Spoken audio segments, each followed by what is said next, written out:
Hi, I'm Marlon Dahl and this is Bachelor on a Budget. Today we're talking beginner's guide to kitchen cooking tools, utensils, and gadgets. Let's do it.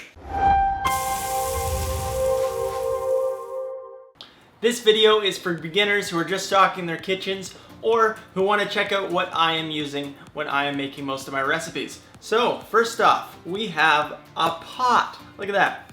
A small pot and a big pot. We need both, but all you need is two. One big one, this is great for like pasta and big stews. I just made some quinoa with this one, or for sauces. And you want to look for one with a thick bottom. That's going to retain the heat, and a thin one will kind of mean that it's a cheap pan. So I got some Lagostina ones here. They're pretty good quality, and they're not too expensive. Yeah, pots.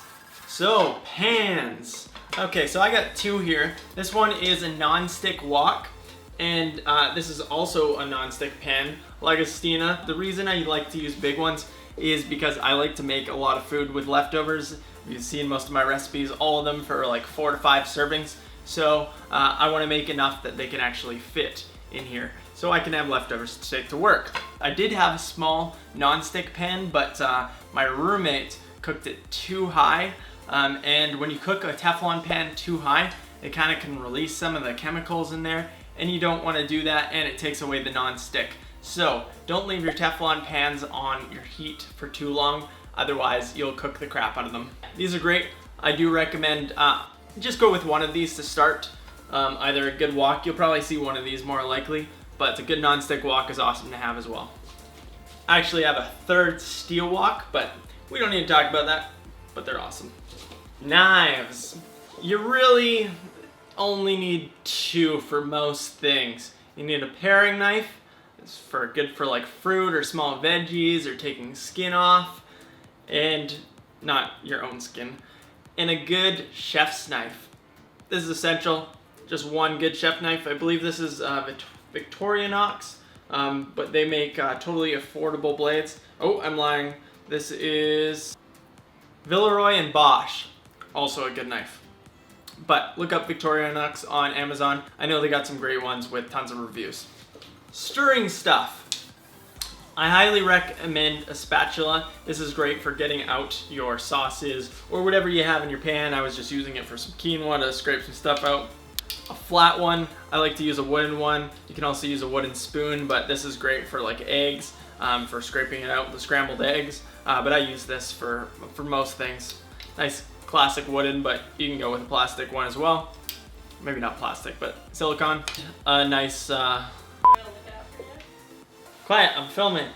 What are these things called again? Flippers? Spatula?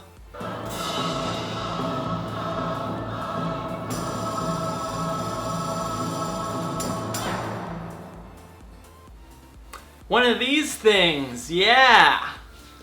Pick stuff up and turn it over. A ladle. A ladle is going to be essential for getting out your stews and your chilies, or you can just use a big spoon, but kitchen essential. Measuring cup. I don't use a measuring cup too often because now I have a good eye for it, but if you're a beginner and you don't really know portion sizes, I do recommend getting a measuring cup. And you'll definitely need a measuring cup if you're doing any baking, because baking is chemistry. I'm not a chemist. Yeah, Mr. White. Yes, science. We need a strainer. Whatever size strainer you have, but bigger is going to be better, because if you're washing a lot of lettuce or something for a nice salad, you're going to want something of decent size, and you need a strainer for whenever you're washing vegetables. So strainer is pretty essential. I do recommend going with the bigger one. I have a smaller one as well. That's great for like washing like rice and stuff, because these have a bit bigger holes, but definitely go with a big one. A mixing bowl. You need a mixing bowl. You can get one bigger, you can get one smaller, but this size works for me. This is just one of the ones that I have, but it does the majority of jobs. Just a cheap white plastic bowl. I'll use this for whenever I'm mixing in some like vegetables and adding in sauces or whatever. It's a mixing bowl, so lots of uses. Of course, we need a can opener. Not a switchblade. But yeah, can opener.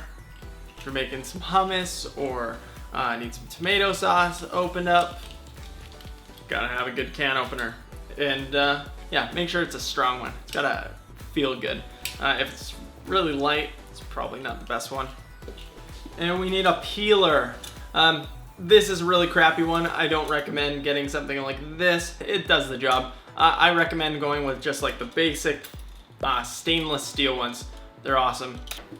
Okay, and a slow cooker. Now, I haven't had too many slow cooker recipes yet, but I do intend on doing a bunch because I do love to use slow cooker, but for some reason I haven't, maybe just because it's summertime. But slow cookers are awesome. You can make so much in here. You can make nice roasts or great stews. You just can really toss everything in there, add your spices, add your seasoning, and it just works so nicely. You can come home after a long day's work, plop it in the morning, and then when you come home, you got a great meal. Or just on a nice Sunday morning, you put the stuff in. By the evening, you have an awesome meal with lots of leftovers, so great for meal prep. Meal prep Sunday. A good cutting board.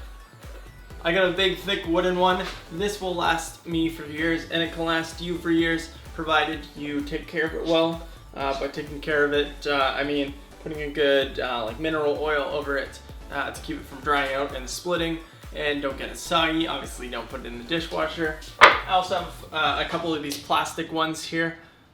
These are great for if you're cutting like onions or meat and you don't want to have it on your main cutting board. I kind of do everything on the wooden, but these are awesome if you have some chicken. You don't want to get your chicken all over your wooden one, or just having an extra around.